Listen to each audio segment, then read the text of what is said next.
로마서 8장 16절로 17절 합독하시겠습니다.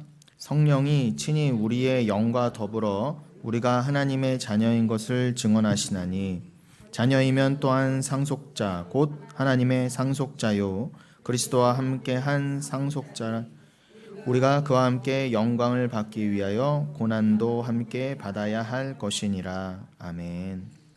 우리가 지난 시간 에베소서 1장 4절을 봤었는데요. 열어주십시오. 에베소서 1장 4절 어떻게 되어 있었죠? 곧 창세 전에 그리스도 안에서 우리를 택하사 우리로 사랑 안에서 그 앞에 거룩하고 흠이 없게 하시려고 라고 되어 있습니다. 우리를 택하셨대요. 왜요? 이유와 목적이 뭐라고 하십니까? 그 앞에 거룩하고 흠이 없게 하시려고. 여러분, 우리를 택하셨다는 건 우리를 구원하셨다는 거잖아요. 죄인 가운데 우리는 스스로 절대 하나님 앞에 거룩하고 흠이 없게 설 수가 없었던 존재예요. 스스로. 그래서 죄인이라고 하는 것입니다. 그럼 우리를 택하신 이유는 다른 이유 없어요. 그냥 하나님을 위해서요. 이사야서 43장의 표현대로 하나님의 그 찬송을 위해서, 하나님의 영광을 위해서 만드신 거지, 여러분 스스로의 목적, 여러분 스스로의 인생을 위해서, 여러분의 유익을 위해서 여러분을 만드시고 여러분을 구원하신 게 아니에요. 그거부터가 내려놔야 돼요. 그거부터가 자기 부인의 시작이에요. 근데 우린 그것조차도 안 되잖아요. 스스로. 내가 스스로 잘났잖아요. 심지어는 우리가 왜 죄인인지도 모르고 왜 구원받아야 되는지도 몰랐어요. 하나님이 누군지도 몰랐는데 무슨 가능성이 있었어요, 우리에게. 그런데 그런 인간들 중에서 만세전에 택한 자가 있다는 거예요. 그게 여러분, 우리, 성도라는 겁니다. 그 우리를 선택하심은 뭐라고 되어 있어요? 창세 전이라고 되어 있습니다. 영원 전이라고도 할 수 있죠. 그 말은 뭐예요? 여러분, 창세 전 영원의 그 영역, 그것을 뭐 묵시라고도 해도 좋고 하나님 나라라고 해도 좋습니다. 그거는 인본주의, 인간을 완전히 초월한 개념이잖아요. 우리는 인간은 아무리 잘나도, 저 아무리 잘난 일론 머스크도 딱 요 시공간 안에 갇혀서 살 수밖에 없어요. 그 사람이 이 세계에서 제일 부자잖아요. 그리고 제일 똑똑해요. 그래서 나사가 아닌데 본인 스스로 기업을 일으켜서 사적으로 우주로 가는 로켓도 개발해낸 사람이에요. 테슬라 아시잖아요. 전기자동차. 그거 사장 말하는 거예요, 여러분. 그 일론 머스크가 세상에 제일 똑똑하고 제일 부자의 상징이 아닙니까? 그런데 그 일론 머스크도 곧 죽을 거예요. 무슨 말을 그렇게. 아니, 그 사람이 뭐 살아봐야 20-30년을 살겠어요? 40년을 살겠어요? 100년을 살겠어요? 곧 죽는 거 아닙니까? 그러니 전 인류 중에서 가장 똑똑하고 가장 부자라고 하는 사람도 딱 시공간 안에 갇혀서 거스를 수 없어요. 시간을요. 그게 우리의 한계의 정확한 표식입니다. 그런데 그렇게 잘난 사람도 예수를 못 믿으면 영생으로 나아갈 수가 없다는데, 그러한 사람도 건드릴 수 없는 영역이 영원이라고 한다면 여러분, 인간 측에서는 완벽한 불가능함 아닙니까? 말 그대로 우린 피조물이어서 그래요. 그러니까 영원이라는 개념은 구세주, 조물주, 창조주에게만 해당되는 말이에요. 그러니 하나님께서 우리를 창세전, 즉 영원전에 택하셨다는 것은 그건 곧 우리 인간과 상관이 없다는 뜻이에요. 우리 인간이 범접할 수도 없으며 인간이 어떻게 거기에 영향을 끼칠 수도 없다는 거예요. 그러니 여러분, 인간의 공로도 그 하나님의 영원, 그 천국에는 전혀 개입이 될 수 없어요. 눈꼽만큼도, 손톱만큼도 영향을 미칠 수가 없어요. 그러니 이 창세전에 하나님께서 우리를 택하셨다는 것은 다른 말로 곧 뭐예요? 하나님의 본성. 하나님의 본성이 뭐예요? 사랑이잖아요. 하나님은 사랑이시라. 그 사랑에서 비롯된 주관적인 은혜로만, 그 하나님의 주권적인 은혜로만 우리의 택하심과 우리의 구원은 가능하다. 요게 믿어져야 합니다. 요게 우리 안에 성령이 들어와서 믿어지게 하시는 내용의 핵심 중에 하나예요.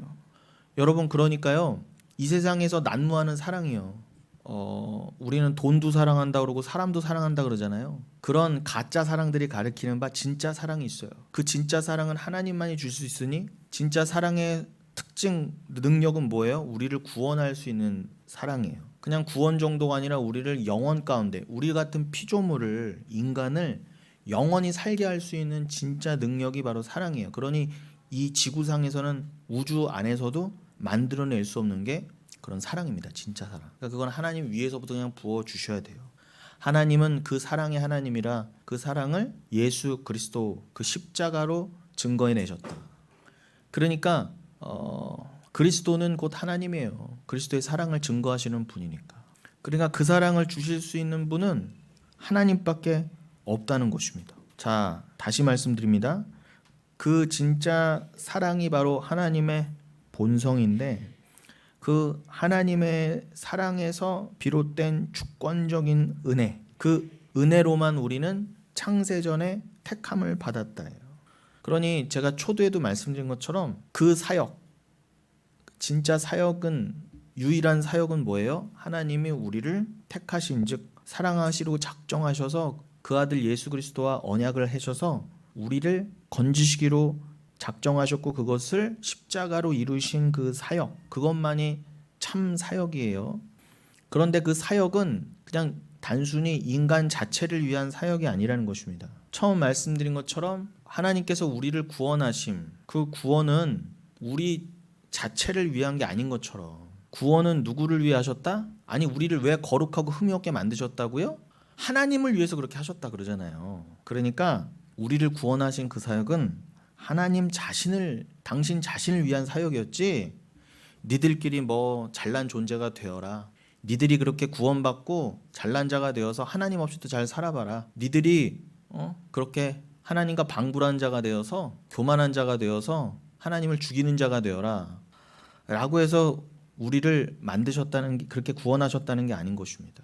여러분, 인간이 선악과를 따먹은 것, 그것이 곧 무슨 말이에요? 예수를 십자가에 달아 죽인 거랑 같은 거잖아요. 하나님 하지 말아라 그랬는데 선악과를 베어 물었다는 건 뭐예요? 하나님을 배반할 마음이 늘 상존하고 있었다는 거잖아요.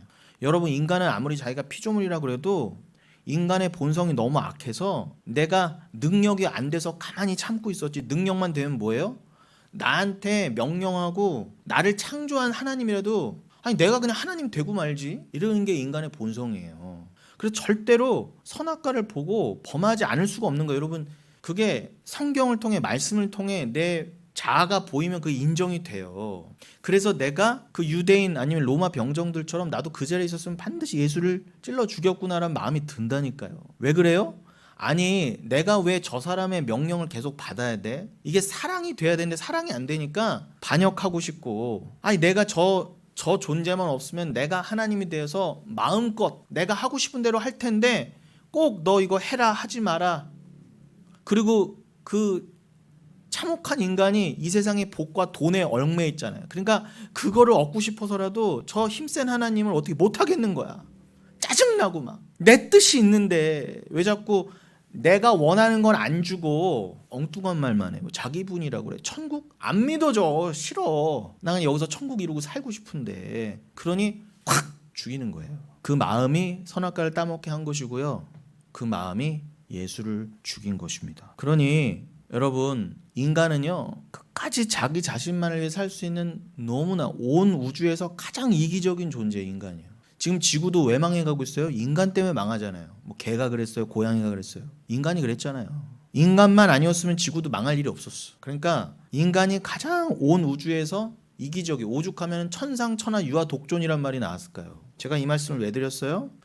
여러분, 우리는요 하나님 당신이 나를 구원하셨군요, 나를 만드셨군요 해도 어떻게 해요? 그 사랑으로 온전히 하나 되지 않으면 언제고 하나님을 배반하고 하나님을 죽이려고까지 하는 그 마음이 있는 존재, 그런 근본적인 악이 있는 존재가, 그 악이 해결되지 않으면, 죄가 해결되지 않으면 끝까지 내가 구원받았네 하고도 어떻게 해요? 나만을 위해 산다니까요. 그 마음이 결국은 어떻게 하나님과 영원히 공존을 해요. 하나님과 공존 정도가 아니라 하나님과 하나가 돼야 되는데 내 안에 자꾸 내 뜻이 남아있고 나 사랑이 남아있으면 어떻게 영생을 살겠냐고. 여러분, 말이 안 되잖아요.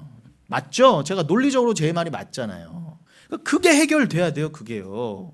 성령은, 말씀은 그거를 해결하시기 위한 겁니다. 그러니까 하나님이 우리를 구원하셨다는 거는 니들끼리 뭐 잘 먹고 잘 살아라, 이제 니들도 부자 되고 여기서 병도 안 걸리고 이 땅에서 예수 믿는다고 늘 부자 되고 늘 건강한 거 아닌 거 알면서도 서로 속고 속이면서 어떻게 해요? 내가 어떻게든 저 예수를 그냥 구워 삶아서 내가 여기서 내 뜻대로 살 수 있는 내 왕국을 만들어야지. 그거를 하나님이 부추겨 주시려고, 그래 네 뜻대로 그 맘대로 살아라 하시려고 여러분을 구원하셨기 아니라는 뜻입니다. 제 말은요. 그게 비거룩이고 그게 흠이 있는 거잖아요. 근데 여러분을 그런 마음이 아예 없게, 저 거룩하고 흠이 없다라는 건 뭐예요?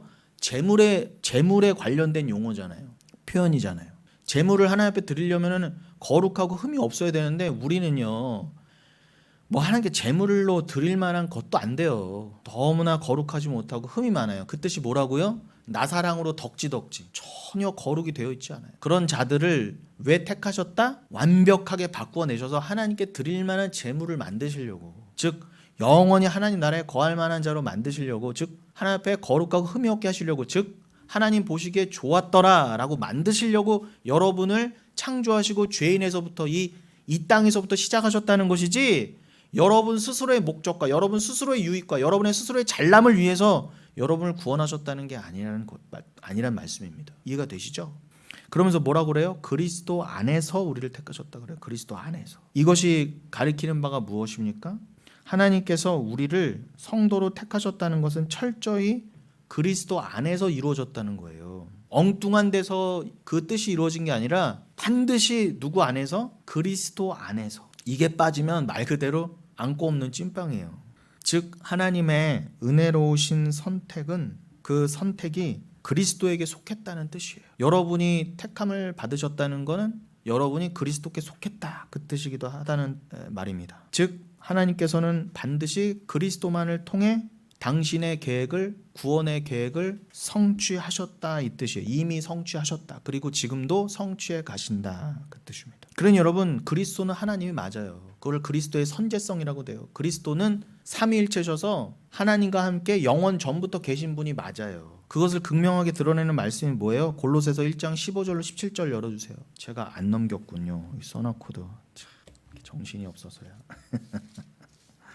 골로새서 1장 15절로 17절 읽어드리겠습니다. 그는 보이지 아니하는 하나님의 형상이시오 모든 피조물보다 먼저 나신 이시니 만물이 그에게서 창조되되 하늘과 땅에서 보이는 것들과 보이지 않는 것들과 혹은 왕권들이나 주권들이나 통치자들이나 권세들이나 만물이 다 그로 말미암고 그를 위하여 창조되었고 또한 그가 만물보다 먼저 계시고 만물이 그 안에 함께 섰느니라. 제가 다시 읽어드릴게요. 골로새서 1장 15절로 17절. 그는 즉 예수 그리스도는 보이지 아니하는 하나님의 형상이시오. 그죠? 모든 피조물보다 먼저 나셨다 그래요. 그리스도도 영이시고 하나님도 영이신데 그리스도가 하나님을 외형적으로 외모적으로 쏙 빼다 닮았다 뭐 이런 뜻이 아니에요. 예수 그리스도가 하나님의 형상이란 건 무슨 뜻이라고요? 늘 강조드리지만 하나님의 그 성품을 그대로 담아내신 분, 하나님의 속성, 본성, 그 사랑, 그 주권, 능력, 권세, 그 모든 것을 동일하게 담고 계신 분이 그리스도라는 거예요. 예수 그리스도. 그래서 예수 그리스도를 알면 하나님을 안다 하는 거예요. 그래서 우리는 보이지 아니하는 하나님을 어떻게 깨달아요? 이 말씀을 통해. 그래서 그것을 깨닫게 해주시고자 예수가 육을 입고 오셔서 우리 육신의 눈에까지 보이셨던 존재로 내려오셨던 것 아닙니까? 그래서 예수 그리스도는 우리가 스스로 절대 볼 수 없었던 그 보이지 아니하는 하나님의 형상이시라는 거예요. 그래서 하나님이 어떻게 해요? 자신을 계시하시기 위해서 예수 그리스도를 보내셨다요. 말씀을 우리에게 주셨다. 성령을 우리에게 주셨다. 그렇게 예수는 하나님의 형상이시오. 뭐라고요? 모든 피조물보다 먼저 나신 이시니. 당연하죠. 예수는 창조주시기 때문에 이걸 그리스도의 선제성이라 한다니까요. 이미 계셨던 분이에요. 2000년 전에 그때 갑자기 오신 분, 그때를 위해서만 그때 즉흥적으로 오신 분이 아니라 이미 계셨던 분이고 이미 만세 전에 약속하신 그 언약에 따라 때가 되면 오셨던 거예요. 16절 만물이 그에게서 창조되되 여러분을 포함한 모든 만물이 예수 그리스도에게서 창조되되 그렇게 돼 있잖아요. 우리가 좀 전에 읽었던 에베소서 1장 4절 말씀처럼 하나님이 그리스도 안에서 여러분을 택하시고 구원하신 것처럼 뭐라고요? 모든 것이 그에게서 창조되었고 계획되었다. 하늘과 땅에서 보이는 것들과 보이지 않는 것들과 혹은 왕권들이나 주권들이나 통치자들이나 권세들이나 만물이 다 그로 말미암고 그를 위하여 창조되었고 예수를 위해서 예수로 말미암고 예수를 위해서 창조된 거예요. 여러분 뭐라고요? 예수를 위해 창조된 거예요. 제발 인정하시고 무릎 꿇으십시오. 여러분 스스로를 위한 인생 없어요. 여러분 거 아니라니까 인생은요. 근데 뭐 이렇게 불만들이 많아요. 여러분 게 아니었는데 원래. 여러분 인생이 원래 여러분 게 아니었어요. 그 뭐 주인이 알아서 하신다는데. 그러니까 우리는 얼마나 교만합니까? 17절 뭐라고 돼 있어요? 또한 그가 만물보다 먼저 계시고 만물이 그 안에 함께 섰느니라. 모든 만물보다 먼저 계셨어요. 그런 분 앞에 우리가 감히 뭐 내 뜻을 말하고 내 기도 어쩌고 저쩌고 이거는 있을 수 없는 뜻이라는 말씀입니다. 그 에베소서 1장 4절을 보셨는데 아까 승영아 5절 또 띄워주세요. 에베소서 1장 4절에 이어서 5절에 뭐라고 했습니까? 그 기쁘신 뜻대로 우리를 예정하사 예수 그리스도로 말미암아 자기의 아들들이 되게 하셨다 그래요. 여기서 여러분 우리를 그 기쁘신 뜻대로 예정하셨다고 그랬죠. 이 예정이 뭐라고 돼 있다고 여러분 헬라어를 찾아보면 프로오리조라고 돼 있어요. 프로오리조. 이게 프로와 호리조의 합성어예요. 프로는 미리입니다. 미리라고 하는 전치사. 그럼 호리조는 무슨 동사예요? 결정하다는 뜻이에요. 그러니까 여러분을 구원하시는 거는 예정인데 그 예정의 뜻이 뭐라고요? 만세전에 미리 하나님께서 그리스도와 함께 그리스도 안에서 그리스도로 말미암아 여러분을 그 피로 미리 결정하셨다는 거예요. 이건 내 거 이렇게. 이건 내 거. 인을 찍으셨다는 거예요. 성령으로 인을 찍으셨다는 겁니다. 사전에 결정됐어요. 이미 여러분의 택하심은. 제가 이거를 왜 강조드리느냐. 뭐 매 예배 때마다 강조되어도 부족함이 없지만 이게 여러분 더더욱 이 개혁신앙을 가지고 여러분 신앙생활 하시고 여러분이 더욱더 이 말세지만의 참혹한 믿음의 시험을 겪어 나가시면 결국 가짜와 진짜가 뭐 때문에 갈라져 나간다? 이 예정의 교리, 이 예정을 문자적으로 읽고 하나님 측에서의 진짜 예정, 그 말씀 안에서 이해를 못하고 문자적인 예정. 여러분 그 종교개혁 때 루터가 1517년에 종교개혁을 시작할 때도 당대 에라스무스라고 하는 아주 위대한 신학자가 있었어요. 철학자가 있었어요. 교과서에도 나오죠. 근데 그 에라스무스 그 네덜란드 사람인데 그 사람이 사제였습니다. 그런데 그 사람이 모든 사람의 칭찬을 받았어요. 아주 권위가 있고 덕망이 높은 사람이었습니다. 매우 처신이 바랐고요. 아주 청렴했던 사람이에요. 모든 사람이 좋아했던 사람이에요. 그런데 루터는요. 당시에 온갖 욕을 다 먹은 사람이었어요. 둘 다 사제였는데.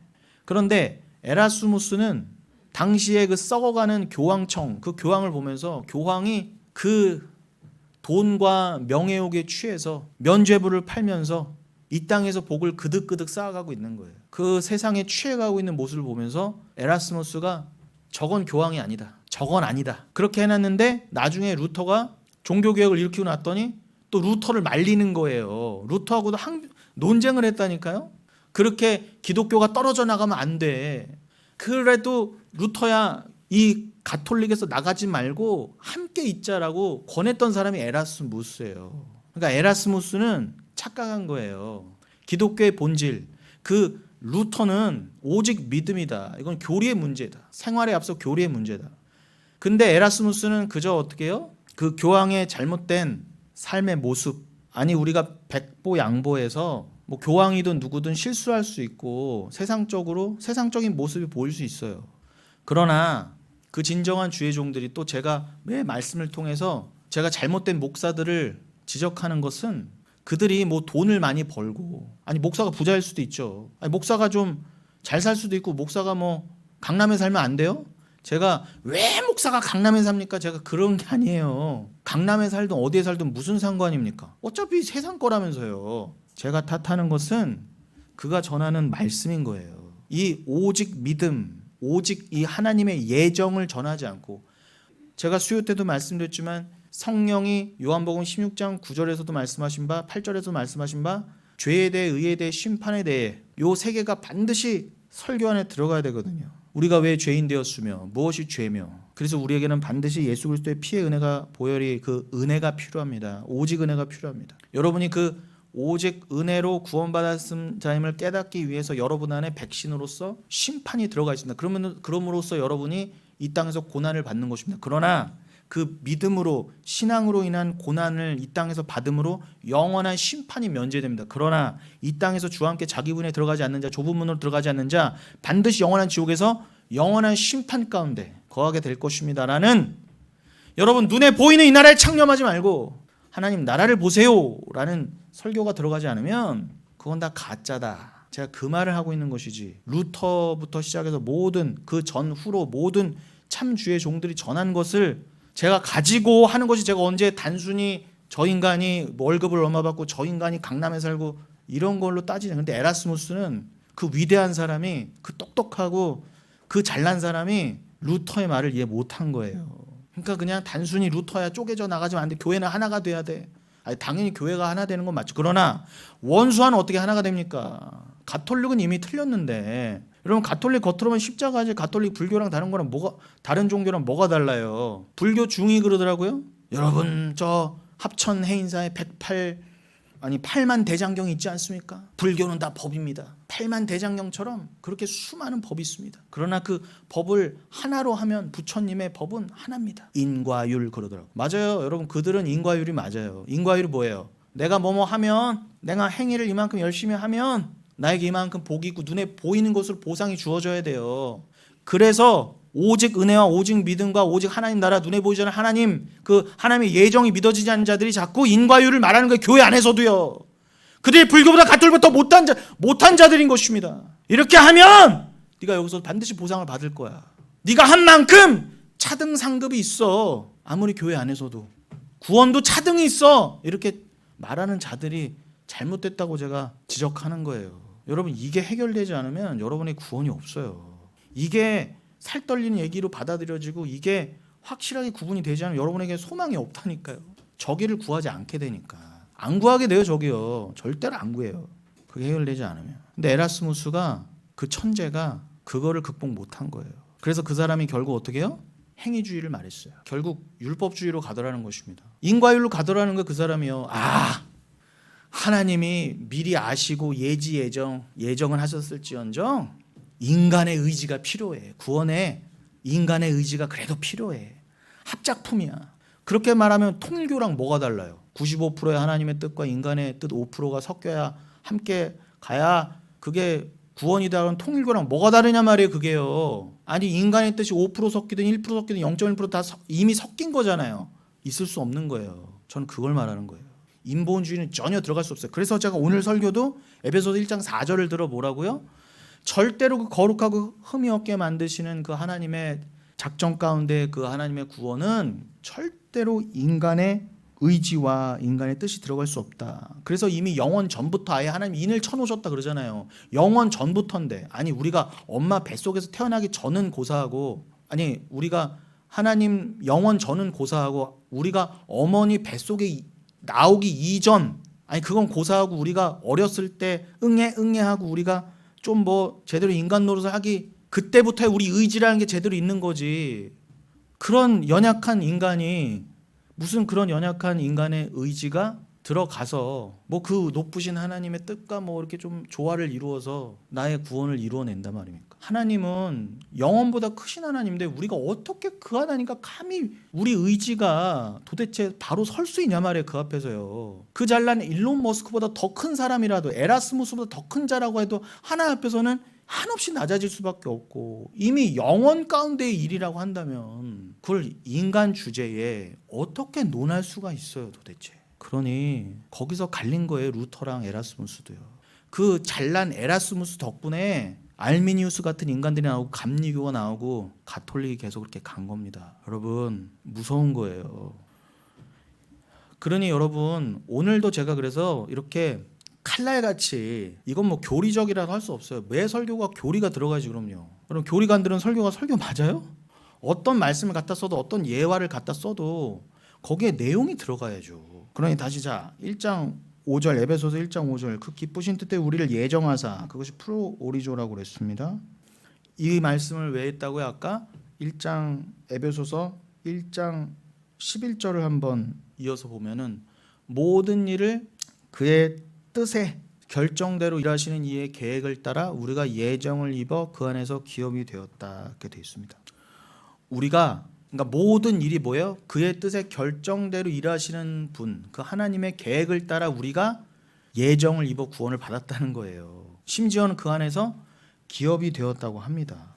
여러분 여기서 예정을 입었다가 바로 프로오리조로 되어 있어요. 제가 좀 전에 설명드린 그 에베소서 1장 5절에서 우리가 하나님의 예정 안에서 그리스도로 말미암아 하나님의 아들들이 되었다 그랬잖아요. 4절에서는 그 동일한 예정이라는 표현이 여기 11절에도 나온다는 거예요. 그러니까 얼마나 중요하면 이렇게 강조가 되겠습니까? 예정을 입어. 이게 뭐라고 되어 있다고요? 프로오리조. 너희들이 이미 만세전에 영원 가운데에서 감히 인간의 그 어떤 잘난 인간도 범접할 수 없는 그 영역 안에서 이미 그리스도 안에서 너희가 구원받기로 결정이 되었다 해요. 그 결정되었음을, 구원의 결정을 받았음을 뭐라고도 표현했다? 너희가 기업이 되었다. 그래요. 이 기업이 되었다는 클레로라고 되어 있습니다. 한마디로 상속자가 되었다는 거예요. 하나님의 뜻과 예정의 계획에 따라. 그래서 기업이 되었다가 엉뚱한 이상한 뜻이 아니라 국어사전적 지난 시간에 말씀드렸으니까 넘어가지만 클레로, 이게 원래 어떤 뜻을 또 갖고 있었다? 제비를 뽑아 지정되었다. 여러분, 제비를 뽑았다고 그러니까 우연이 되었다 이런 생각하지 마세요. 하나님이 구약 때부터 보면은 그 12지파를 땅을 뽑으실 때도 그렇고 제비를 뽑았다 그러잖아요. 인간 측에서는 그게 제비를 뽑고 우연으로 보일지언정 하나님은 이미 다 정해놓으셨단 말입니다. 그럼 하나님의 뜻 안에서는 뭐예요? 제비를 뽑아서 나오는 결과조차도 하나님 뜻 안에 있을 거 아니에요. 근데 인간이 그 하나님이 미리 정하신 그 뜻, 하나님이 미리 정하신 결과들을 뭐 설명해 준다고 알아요. 뭐 미리 알 수가 있어요. 그러니까 그냥 겉으로는 어떻게 해요? 우리 수준에 맞춰서 야, 제비 뽑아봐 이렇게 하신 거예요. 근데 제비를 뽑아서 우연처럼 보일지라도 그게 실수 없이 우리들의 구원이 확정되고 모든 만물이 하나님의 뜻대로 흘러가는 걸 본다면 뭐예요? 아, 이게 결국 제비를 뽑아서 그냥 우연이 된 게 아니었구나 우리가 알게 되잖아요. 그러니까 여러분의 수준에 맞춰 그냥 제비 뽑아 결정되었다라고 해보신 거지. 그러나 여러분의 진짜 여러분의 구원의 그 모습은 뭐라고요? 만세전에 상속자가 기업이 되었다는 것입니다. 소유가 되었다는 뜻이에요, 하나님의. 그러니 여러분, 그 주권 아래에서 결정된 일이기 때문에 성도는요, 반드시 끝까지, 뭐 영원 안에서는 물론이고요, 이 땅에서 그 천국에 갈 때까지 주님의 보호와 도우심 아래, 뭐 수시로 환난이고 끝없는 이 땅에서는 고난 가운데 여러분의 옛사람이 죽어나가는 상황 가운데 있을지언정 여러분이 구원에서 탈락하게는 안 만드신다는 거예요. 절대로. 그게 로마서 8장이에요. 누가 그리스도의 사랑에서 너희를 끊으리야. 적신이냐 칼이냐 기근이냐 천사라 할지라도 안 된다. 믿으세요, 여러분 말씀을요. 여러분의 구원이 탈락되거나 변경되거나 취소될 일은 전혀 없어요. 이미 여러분 택하심을 받았거든요. 그 믿음 안에 있으면 여러분의 구원은 확실해요. 저는 그것을 전하는 것입니다. 그래서 제가 오늘 본문을 로마서 8장을 정한 것이기도 해요. 성도는 반드시 자기 안에서 소원을 두고 행하게 하시는 성령의 이끌림을 받게 되어 있습니다. 소원을 두고 행하게 하시는, 이게 빌립보서 2장의 표현이기도 하죠. 여러분 소원을 두고 행하신다고 그러니까 뭐 우리가 잘못 알던 교회에서 뭐라고요? 우리가 소원을 먼저 품어야 돼. 믿음 꿈 품고 말로 시인하고 어떻게든 된다. 매심이다. 믿음으로 나아가면 너의 소원이 이루어질 거야. 강남의 아파트가 너 거가 될 거야. 다 이렇게 배웠어요. 아니에요. 절대로 성경에서는 그런 말을 한 적이 없고 그렇게 쓰인 단어가 없어요. 그러니 빌립보서 2장에서 너희 안에 그 착한 일을 행하시니, 너희 안에 소원을 두고 행하시느니, 제가 지금 오늘 드린 설교의 문맥만 해도 그게 뭐겠어요. 그도 그럴 게 로마서 빌립보서 다 에베소서 다 바울의 서신 아닙니까? 그럼 바울이 한 사람이 한 말만 했을 거 아니에요. 그게 뭐예요? 착한 일. 당연히 하나님이 보시기에 좋았다라 한 게 착한 일이라 그러잖아요. 선한 일.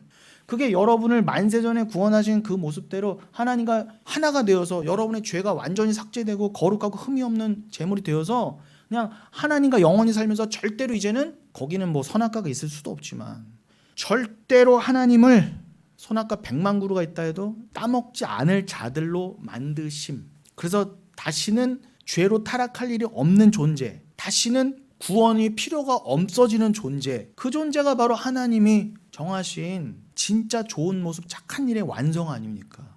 그것을 소원을 두고 소망을 두고 이루어 가게 하신다. 그래서 여러분 안에 믿음과 성령이 주어졌다는 그런 뜻이지. 그러니까 저기가 안 믿어지니까 소원을 어떻게 만해?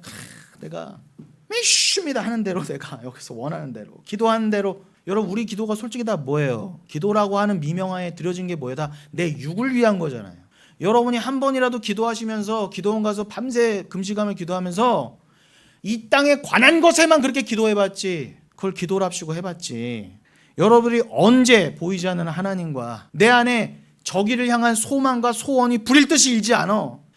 왜 안 믿어집니까 하나님 저기가? 그걸로 여러분 애타면서 밤새 기도해 보신 적 있어요? 없어요. 그러니까 한 번도 못 봤어요. 저는 다 자기 육에 관한 것, 자기 자식 새끼, 자기 사업, 자기 뭐 가족, 자기 뭐 몸, 자기 뭐 소원, 자기 직장 취업, 자기 결혼, 다 자기 관련된 거잖아요. 그거 기도 아니라니까 여러분. 그게 진짜 기도면 하나님 다 들어주셨어야 맞아요. 근데 하나님이 말하시는 소원은 저기란 말입니다. 저기를 위해 기도하게 만드세요. 그 기도가 바뀌어서. 그러면 하나님은 실수가 없고 실패가 없어서 허언하시는 분이 아니어서 단 한마디의 기도도 성령을 통해 저기를 구하면 반드시 주신다. 성령 네 입을 넓게 열어. 원할 때면 내가 성령 늘 충만케 해줄게. 아니 니들은 성령이 자꾸 떠나가신 것 같지만 아니야. 늘 계셨어. 그 성령이 늘 너희 안에서 불일 듯이 일게 해줄게. 그걸 구해. 그걸 소원으로 빌어. 천국을 더욱 소망해. 그 소원을 두고 행하게 하신다. 그러니 하나님 그 진짜 행함은 뭐예요? 흔적이 나온다니까. 저기를 품은 자에서 그래서 어떻게 흔적이 안 나와요, 여러분. 여러분 제가 뭐 아까 에라스무스랑 루터 얘기도 나왔지만 그래서 연이어서 같은 맥락에서 말씀을 드립니다. 여러분 그 에라스무스 이런 인간들이 다 뭐 알미니우스 이런 인간들이 자유주의, 뭐 자유의지 뭐 이런 거 말하는 인간들 있잖아요. 인간의 자유의지. 그 다 뿌리가 뭐예요? 다 올라가면 펠라기우스 뭐 이러지만 그게 다 결국은 영지주의 계열이란 말입니다. 여러분 영지주의는 그 초대교회 때부터 지금까지도 안에 스며들어 있고 아니 그들이 자기가 주인인 줄 알아. 그 영지주의자들이. 여러분 근데 그 영지주의가 결국은요 율법주의자예요. 결국 불교도 영지주의예요. 여러분 파고 들어가면 그 불교가 한마디로 뭐라고요? 인과율. 이 세상의 법칙이 뭐예요? 인과율이잖아요. 원인과 결과. 그거에 꽉 묶여있는 게 이 세상 아닙니까? 그럼 주는 그게 넓은 문이라고 한다면 그것을 깨러 오셨잖아요. 그래서 길을 내시고 그게 좁아 보이지만 그게 세상에 눌려서 좁은 문이라는 게 아니라 그 문으로 들어간 자가 극히 적기 때문에 좁은 문이라 하는 것입니다. 예수 그리스도는 늘 확실하게 보여주세요. 그러나 그 길을 찾는 자가 극히 적기 때문에 좁은 문이라 한 것이지 뭐 세상은 이렇게 권세가 있고 큰 문인데 주님은 능력이 없어서 좁은 문을 내셨다는 게 아니에요. 억지로 요만큼 내셨다는 게 아닙니다. 여러분 세상은 인과율에 잡혀있어요. 내가 한 만큼 복받는다. 이 땅에서의 나 그죠? 불교든 유대교든 썩어빠진 기독교든 다른 게 없어요. 다 자기만을 위해서 살아요. 그게 다 넓은 문이지 않습니까? 다 그렇게 살자고 하잖아요. 서로 금 달아주고 은 달아주고. 그러나 거기에 예수님이 철퇴를 가한 거예요. 근데 나 아파 싫어. 나 더 도망가고 예수를 찔러 죽이려고 그랬지. 아무도 성령 받은 자 외에는 좁은 문으로 가지 않더라는 것입니다. 근데 그러나 주의 종들은 진정한 주의 종들은 목이 날아가도 그 좁은 문을 전하고 좁은 문으로 들어가서 죽었어요. 죽어야 부활이죠. 여러분 그 넓은 문의 계열이 다 뭐라고? 영지주의란 말입니다. 쉽게 말씀드리면 그노시즘, 영지주의는 헬라의 이원론에서 기원을 해요. 한마디로 여러분 자 시간상 정확히 그들의 특징을 말씀드리면 한마디로 그들은 행위주의예요. 교회 안에서는 영지주의가 어떻게 드러나는 줄 아세요? 오직 은혜? 로마서 6장처럼 그래요. 오직 은혜? 야 그럼 막 살자. 은혜라면 다 막 살자. 방종으로 나아가요. 꼭 저의 설교를 그런 식으로 비양되고 조롱하고 오해하는 인간들이 있어요. 제가 언제 여러분 막 살자고 했어요? 저는 진짜 행위를 하자는 거 아닙니까? 행위주의를 버리고 나의 의쌓는 노름을 버리고 가식을 버리고 주 앞에 죄인으로 드러나 은혜 안에서 이제는 나를 위해서 하는 게 아니라 사랑에 묶여서 진정한 행위를 하자는 것이지. 그래서 이제는 예배를 드리던 헌금을 드리던 뭘 하던 속박에서 풀려나서 자유함으로 하자는 것이지. 제가 언제 무조건 예배도 드리지 말고 뭐 어때요? 인터넷으로 드리세요. 뭐 어때요? 그냥 대충 하세요. 뭐 어때요? 헌금도 하지 마세요. 제가 언제 그랬어요? 답답해 죽겠습니다. 그러니까 진정 같이 좁은 문으로 가는 사람이 별로 없다는 거예요.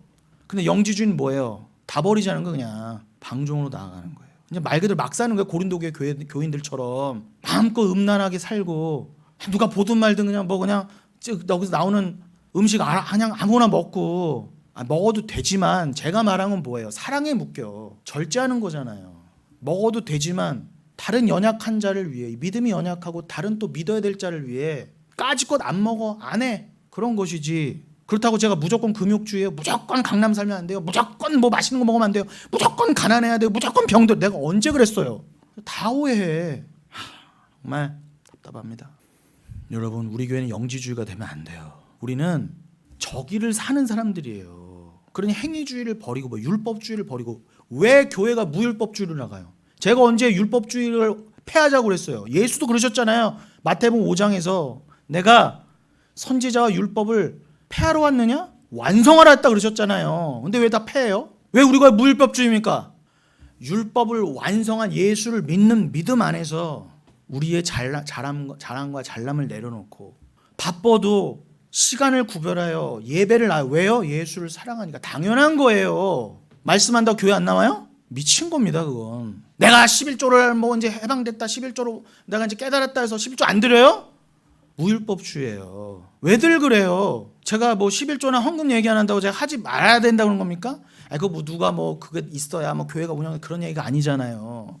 여러분들의 신앙과 믿음을 위해서 아니 하나님이 먼저 예수 그리스도라는 가장 귀한 자기 아들을 내어주셨는데 그걸 우리의 헌금을 통해서 배우지 뭘 통해 배워요 도대체? 우리가 아무리 억만금을 드리고 아들 새끼를 내놔봐야 한번 하나님이 그 아들을 주신 피값에는 100만 분의 1, 1000만 분의 1도 안 되는데 그거 드려서 그렇다고 내 거 다 드리지도 못하잖아요. 조금 드려보라는 거예요. 그걸 통해 제발 조금이라도 배워보자는 것입니다. 저도 마찬가지예요. 누가 우리 교회 무율법주의라 그래요? 그러니 여러분 반드시 흔적이 남아요. 스티그마, 이끌림을 받는다면 흔적을 남기게 되어 있습니다. 여러분이 그 말씀을 따라 좁은 문을 가다 보면 믿음에 따른 행위를 하다 보면 반드시 환란이 있어요. 저 넓은 문으로 가는 그렇게 교과서에서도 칭찬하는 에라스무스와 일론 머스크도 절로 가고 있다고 한다면 얼마나 고난입니까? 삶 자체가. 여러분의 생각 자체가 무시당하는 거잖아요. 여러분의 신앙 자체가. 그건 못 견뎌서 다 가는 거잖아요. 절로요. 인과율로. 여러분 세상은 인과율에 잡혀 있다니까요. 원인과 결과의 세상이에요. 여러분 제발 세상에서 부자 되고 싶고 건강하고 싶은데 교회 와서 믿음으로 구하지 마세요. 여러분 부자 되고 싶으세요? 교회 와서 기도할 시간에 나가서 일하세요. 부지런히 아침 일찍부터. 그래야 돈 벌어요. 일도 안 하고 와서 기도하고 돈 벌게 해주세요. 11조 많이 내게 해주세요. 안 돼요 여러분. 세상은 인과율이라니까요. 여러분 내일 아침 6시부터 일어나셔서 일하세요. 그리고 여러분 정말 건강하고 싶으세요? 함부로 드시지 마시고 밤에 야식 드시지 마시고 제발 주를 위해 건강하십시오. 제가 지난주도 말씀드렸잖아요. 세월이 악하니라. 세월을 아껴라. 때가 악하니라. 왜요?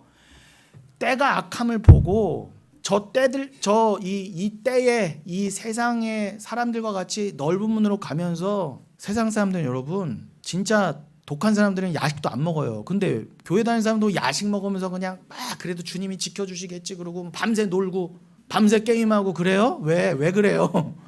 오히려 세상 사람들은 절제한다니까. 예수 안 믿는 사람들도. 근데 여러분 정말 건강하고 싶으시면은 가려 드세요. 불포화 지방 삼겹살 이런 거 너무 많이 드시지 마시고 그거 인과율이에요. 가서 암이 발견되고 뭐가 용종이 발견되고 뭐가 된다. 그걸 늘 여러분이 잘못 드셔서 그런 거예요. 술 담배 먹고. 근데 세상 사람들은 왜 건강해요? 오래 살려고. 근데 여러분은 단순히 오래 살려고 제가 그러라는 게 아니라 때가 악함을 보고 세월을 아껴야 될 거 아닙니까? 엑사고라죠. 해야죠. 카이로스를. 저기를 믿는 사람들은 저기를 위해서 살기 위해서 복음을 위해 살기 위해서 건강하셔도 무엇을 먹든지 마시든지 함부로 술 취하지 마시고 말 그대로 문자적인 술도 드시지 마시고 건강해야 주의 일을 하든지 말든지 할 거 아닙니까? 저도 왜 자꾸 뱃살 빼고 있어요? 뭐 양복 잘 어울려고? 아니요. 저도 건강해야 주님이 맡겨줄 때가 할 거 아닙니까? 그러려면 여러분 여긴 인과율이에요. 먹는 만큼 결과가 나온다니까. 그러나 그걸 가지고 교회로 끌고 들어오지 마세요. 교회는 오직 믿음이에요. 주님은 오직 믿음이다. 우리가 받은 구원 자체가 인과율이 아니잖아요. 여러분이 뭐 잘나서 구원 받으셨어요? 돈 많이 내서 구원 받으셨어요? 여러분이 뭐 유대인이어서 구원 받으셨어요? 도대체 뭡니까 여러분? 아무것도 아닌데 여러분 죄인 중에 괴수였잖아. 오히려 그 중에 구원 받으신 거잖아요. 사도 바울이 내가 죄인 중에 괴수였다 한다면 우리가 뭐 할 말이 있습니까? 그러니까 여러분이 뭘 했어요 하나님께? 뭐 공로가 있어요? 뭐가 있어요? 영원 전부터 그리스도와 함께 뭐 이 땅을 창조를 했습니까? 아무것도 안 했잖아요. 그런데 여러분 하나님 앞에서 왜 자꾸 인과율을 나가요? 내가 이만큼 하니까 주님 복 주세요. 그것도 저기도 안 구해. 여기 복. 제가 그거를 깨자는 거예요. 그거 깨고 들어온 게 오직 믿음이란 말입니다.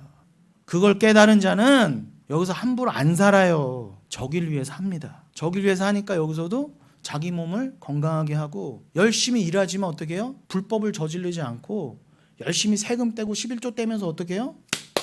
뭐 물건 좋아하고 뭐 이 땅에서 뭐 즐기고 사는 것 같아도 늘 저기가 사모되고 이걸로 인해서 여기에 남고 싶지 않아요. 돈이나 물건 때문에. 아우 저기만 갈 수 있다면 뭐 이거 아무것도 아닌 거 이게. 여기 살려니까 어쩔 수 없이 좀 쓰고 있고 먹고 있는 거지. 주님이 복음을 배워보라고 애도 낳게 하고 가정에 꽉 묶여있게 한 건지 거의 주님이 그거 위에 살라고 묶어놓으셨어요 여러분. 근데 왜 다 묶여 계세요? 분명히 말씀드리잖아요. 가정이 있으나 가정이 없는 자처럼 살아라. 돈을 버나 돈을 안 버는 사람처럼 살아라. 제가 왜 이렇게 오늘 강하게 말씀드리냐면 제가 설교를 잘 늘 이렇게 드리면 여러분들이 또 그래도 글로 잘 가시겠지 하는 저의 또 어떤 바램이나 그런 게 있었나 봐요. 그런데 아무리 잘 설명드려도 이게 오해와 곡해가 생기고 그래요. 또 사람은 감정이 있고 눈에 보이는 걸로 자꾸 막 왔다 갔다 하고. 그래서 제가 여러분 정신 차리시라고 여러분 가시는 길 이런 거고 여러분 왜 영흥교회를 다니시면 영흥교회에서 말씀드리는 신앙과 믿음이 무엇인지를 자꾸 이렇게 중간중간 더 강하게 깨우쳐 드려야 되는 거예요. 그래 여러분들이 안 속아요. 또 이게 확실하지 않으니까 뭐 인터넷 같은 데서 엉뚱한 거 뭐 보고 나서 그게 신천지 건지 통일교 건지도 보고 나서 이런가 보다 혹 넘어가고 목사님 뭐 이거 뭐예요? 막 그러지 마세요. 예. 제가 오늘도 또 분명히 한번 이제 때가 됐으니까 제가 강하게 말씀드렸습니다. 백신 세게 맞으셨다 생각하세요. 예. 여러분은 제가 언제 뭐 자주 그러지 안 그러잖아요. 여러분 오늘 오랜만에 소리 질렀어요. 죄송합니다. 여러분 성령님은 우리의 연약함을 도우시면서 하나님 아버지가 의도하시는 예수 그리스도가 의도하시는 목적지 즉 그 소원을 두고 행하신 그 목적지 그 천국으로 우리를 어떻게든 끌고 가세요. 그게 인과율입니까 여러분? 아니잖아요. 주님의 은혜로만 의한 거예요. 그 은혜를 믿는 자는 절대로 신앙생활을 함부로 하지 않고요. 이 세상을 함부로 살지 않아요. 절대 무율법주의로 영지주의자들처럼 그렇게 살지 않습니다. 난 이래도 흥 저래도 흥. 분명히 그들에게 일갈하셨어요. 사도 바울도 뭐라고요? 선줄로 생각한 자 넘어질까 조심하라. 내가 아주 구원 받았네. 나는 성도네. 나는 기독교인이네. 난 영교회 다닙네. 아니요. 그럴수록 어떻게 해요? 내가 어느 처지에서 구원받았으면 내가 주님이 한순간도 나를 은혜로 붙잡아 주시지 않으면 나는 금방 넓은 문으로 나갔을 거고 나는 금방 영지주의자가 됐을 거고 나는 금방 이단 뭐 꼭 겉으로만 이단이라고 해서 이단입니까? 엉뚱한 교회로 갔어도 이단 아닙니까? 그래도 그냥 흘러갈 뻔했는데 나 그냥 예수 평생 믿고도 잘못 믿을 뻔했는데 그러고도 지옥 갈 뻔했는데 주님이 그래 이 죄악으로 관영한 세상을 보면서 말 그대로 어떻게 해요? 지난주에 에베소서 5장 17절 18절의 표현대로면 그래 이렇게 때가 악하구나 이 세상이 이렇게 악하구나 종말이구나 곧 이제 하나님 나라에 온전히 이제 임하겠네 이미 임한 하나님 나라 이제 완전히 다 목도하게 되겠네 때가 급하구나. 그럼 어떻게 해요? 세월을 아껴서 무엇을 먹든지 마시든지 하면 영광만을 위해 해야지. 세월을 아껴. 세월이 바로 저기구나. 진짜 세월이 뭐라고요? 거기가 카이로스 돼 있다고 그랬잖아요. 세월을 아끼라고 그래서 문자적으로 여기를 여러분 아침 일찍부터 일어나서 일하러 나가고 돈 벌러 나가라는 뜻이 아니라고 그랬잖아요. 새마을 운동이 아니라고 그랬잖아요. 그럼 왜 다 새마을 운동으로 읽어요 그거를? 세월은 거기서 카이로스란 말이에요. 천국이란 말이에요. 천국에 흘러가는 세월도 없지만 그걸 세월이라고 표현해 보신 거예요. 진짜 세월은 천국의 세월이란 말이에요. 여러분 영원히 살 곳. 그거를 믿는 자들은 여기서 어떻게 해요? 그 세월이 천국이 더 드러나도록 하고 천국을 더 전하고 내가 저 천국을 사는 천국 시민으로서 여기에서 드러날 거 아닙니까? 드러내려고 하는 것도 아니고 성령이 드러나게 하신다니까요. 그때 여러분 반드시 환란이 있어요. 좁은 문으로 가고 있는데 그러나 그게 흔적이란 말입니다. 그게 추억이에요. 쉽게 말하면 주님과의. 여러분 주님과의 추억이 끈끈하게 있어야 천국 가서 좀 더 알콩달콩하지. 도대체 여기서 고난도 안 받으려고 그러고 환난도 안 받으려고 그러고 그건 예수 믿는 자가 아니라고 오늘 본문 로마서 8장 16절 17절에도 말하고 있지 않습니까? 다시 읽어볼게요. 16절로 17절 성령이 친히 우리의 영과 더불어 우리가 하나님의 자녀인 것을 증언하시나니 자녀이면 또한 상속자요 곧 하나님의 상속자요 그리스도와 함께 한 상속자니 우리가 그와 함께 영광을 받기 위하여 고난도 함께 받아야 할 것이니라. 분명히 나오잖아요. 우리에게 분명히 영광이 있습니다. 그러나 그 영광을 함께 받은 자로서 어떻게 해요? 증거가 뭐로 나타난다? 고난도 함께 받게 돼 있어요. 고난을 오해하지 마세요. 여러분의 욕심과 여러분의 의지가 꺾이는 게 고난이 아니에요. 그거는 고난도 뭣도 아닌 것입니다. 그런 고난이라면 세상 사람들도 받잖아요. 여러분이 받는 고난은 하나님의 영광을 위한 거예요. 영광이 뭐라고요? 여러분이 구원받아 천국에 임하는 거게 하나님의 소원이라면서요. 여러분의 구원은 그 하나님을 위한 거라면서요. 하나님을 위해 여러분이 거룩하고 흠이 없는 제물이 되는 거라면서요. 그렇게 영광이 되는 거라면서요.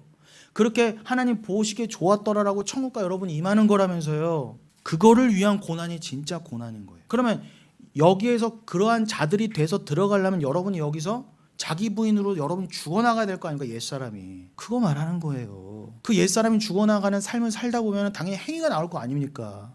믿음에 합당한 행위, 믿음 때문에, 사랑 때문에 하는 행위. 그걸 다른 표현으로는 뭐라고 한다고요? 제가 아까는 이제는 율법주의나 행위주의를 탈피한 사랑 때문에 하는 행위라도 설명드렸지만, 그거는 더 근본적으로는 어떻게 표현할 수 있어요? 하나님의 유일한 행위. 여러분, 행위도 하나님 거잖아요. 인간 거는 행위가 아니잖아요. 하나님의 행위만이 성경에서 진짜 행위인데, 그 행위를 배워보라고 우리에게 행위란 단어도 주시고 일도 주신 거 아닙니까? 그러나 예수님이 요한복음 6장에서부터 그러잖아요. 너희의 일과 행위는 뭐라고요? 그가 보내신 자 예수를 믿는 거라 그러잖아요. 그러니까 믿음과 행위는 하나예요. 이걸 좀 더 풀어서 말하면 뭐예요? 하나님이 우리에게 행하신 유일한 참 행위가 뭐예요? 십자가 아닙니까? 십자가. 그 아들을 십자가에 달리게 하신 것.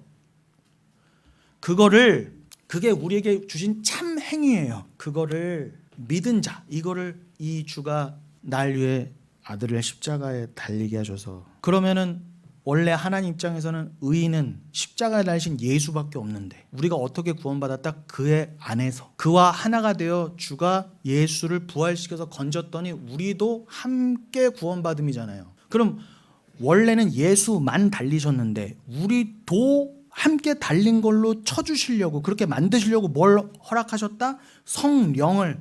그래서 성령을 또 우리 믿음으로 이게 연합되게 하심으로 인해서, 믿음, 내가 믿습니다, 사랑합니다, 믿음으로 인해서, 그래, 예수가 십자가에 달린 그 행위를 너의 행위로도 쳐줄게 해서, 그 믿음으로 여러분 구원받았다 한다면 그 행위를 말하는 거예요. 하나님이 예수를 통해 나에게 행하신 행위를 믿음으로, 그 행위가 하나님 앞에 내 행위로 드러나는 것. 여러분의 삶 자체 먹고 마시고 그런 행위라는 게 아니라, 여러분들이 먹고 마시면 다 그 예수를 담아내고 드러내고 내가 그 예수 하나 되었습니다, 그걸 증거하는 데 필요한 지엽적인 거예요.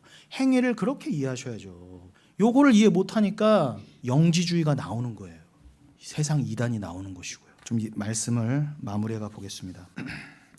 여러분, 오늘 이 본문 로마서 8장 16절 17절, 성령이 친히 우리의 영과 더불어 우리가 하나님의 자녀인 것을 증언하시나. 요건 한마디로 제가 지금 말씀드린 예수와 십자가 안에서 주와 하나됨, 성령으로 하나됨을 증언하신다, 이렇게 읽으셔도 돼요. 성령이 뭐 하신다 그래요? 우리가 하나님의 자녀인 것을 증거하신다. 성령이 우리 안에 들어 하시는 일이 이겁니다. 랄랄라 뚜뚜뚜가 아니라, 아까 에베소서 1장 11절의 표현은 뭐예요? 우리로 하여금 기업이 되게 하시는. 기업이 뭐라고요? 상속자. 그런데 이 상속자란 말이 여기 로마서 8장 17절에도 나온단 말이에요. 그래서 제가 오늘 로마서 8장을 읽은 거예요. 자녀이면 또한 상속자, 곧 하나님의 상속자요, 그리스도와 함께 한 상속자라고. 상속자니 우리가 그와 함께 영광을 받기 위하여 고난도 함께 받아야 할 것이니라. 여러분, 여기서 자녀이면 그걸 뭐라고 불러주신다? 자녀가 곧 상속자라 그래요. 상속자는 이게 옛날 성경에는 후사라고 돼 있어요. 그래서 이게 뭔 뜻이야? 후사, 후사를 본다, 그 후사인가? 근데 이게 개역 개정 성경에는 상속자로 바뀌었어요, 후사가. 근데 후사든 상속자든 그게 원뜻이 이게 클레로노모스예요. 클레로노모스. 그러니까 이게 후사보다도 상속자란 의미로 읽으시면 좋아요. 그래서 잘 번역이 개정이 된 거죠. 그런데 중요한 건 뭐예요? 그냥 상속자가 아니라 그리스도와 함께 한 상속자라 그래요. 여기는 쉰클레로노모스라 그래요. 앞에 상속자는 그냥 클레로노모스라고 한다면, 그리스도와 함께 한 상속자가 됐을 때는 그거는 쉰클레로노모스예요. 이 쉰클레로노모스는 한마디로 그리스도와 공동 상속자가 되었다는 거예요. 이게 바로 여러분, 제가 오늘 내내 강조한 예수를 머리로 한 집합적 교회의 모습인 것입니다. 원래 상속자는 예수밖에 없었는데 우리가 오직 믿음으로 그와 하나가 되어서 뭐가 되었다? 공동 상속자가 되었다는 거예요. 하나님 나라를 이어받을. 여러분, 하나님 나라를 이어받으셨어요. 뭐가 더 필요해요? 근데 이게 안 믿어지니까, 그래도 여기서 뭐가 있어야지, 그래도 여기서 내가 원하는 대로 뭐가 돼야지. 아니에요, 여러분. 그럴수록 하늘을 바라보세요. 그게 여러분의 이 땅에서의 그런 모든 불신앙을 이길 수 있는 유일한 길이라는 것입니다. 성령이 우리 안에 들어와서 우리가 하나님의 자녀인 것을 증거하는데 무엇으로 그것이 나타나느냐? 그리스도와 같은 고난을 겪는 것으로 드러난다. 그러십니다. 그러므로 성령이 들어와서 여러분 안에서 하시는 일은 성령을 왜 주셨다? 하나님께서 여러분을 고통스럽게 아프게 환난으로 끌고 가서 십자가에 매달아서 죽이시려는 거예요. 성령은 그렇게 오신 거예요. 여러분의 소원을 이뤄주시려고 성령이 오신 게 아니라 성령이 왜 오셨다? 여러분을 십자가로 끌고 가서 여러분을 죽이시려고. 마치 아브라함이 이삭을 끌고 간 것처럼 끌고 가서 여러분 옛사람 완전히 죽여버리시려고. 그거 내 발걸음 못 가요. 주가 이끌어 가셔야 되는 것입니다. 여러분 실컷 이끌려 가세요. 거기 흔적이 나오게 돼 있어요. 이끌려 가는. 그걸 원하시는 거예요. 그게 행위예요. 진짜 행위. 자기 부인의 그 행위. 삶의 궤적. 그것을 사도 바울은 갈라디아 6장에서 스티그마, 흔적이 있다고 했어요. 나에게 그 흔적이 있으니 나 좀 괴롭게 하지 마. 뭘 할례를 받았다 안 받았다. 뭘 먹었다 안 먹었다. 뭘 했다 안 했다. 이런 걸로 날 더 이상 트집 잡지 말고 나한테 물어보지 마. 왜 그들 그래 수준 낮게. 나에게는 흔적이 있어. 그리고 나를 더 이상 괴롭게 하지 말아라. 저는 이제 사도 바울의 그 마음이 조금 발톱만 치는지 이해가 돼요. 정말 어떤 사도 바울은 얼마나 그 비진리들 앞에서 마음이 무거웠을까. 그러나 그 사도 바울이 또 그 사도 바울의 길을 따라 루터도 또 수많은 주의 종들도 결국은 이 좁은 문으로 갔을 것입니다. 왜냐하면 주와 함께 죽는 거는 처음엔 힘들어요. 너무나 고통이지만 그러나 결국 주와 함께 멍에를 지고 가는 게 평안 에이레네라고 그러잖아요. 죽으러 가는 길인데 평안이에요. 여러분 죽으셔야 돼요. 여러분 자아가 옛사람. 여러분도 성령을 받으셨으면 반드시 그 믿음의 선진들의 삶이 나오게 되어 있습니다. 그러니 여러분 그 십자가에 여러분을 매달아 오신 그 성령을 영접하심으로 그와 대적이 되어 그의 원수가 되지 마시고 장렬히 죽으세요. 그래야 여러분 부활입니다.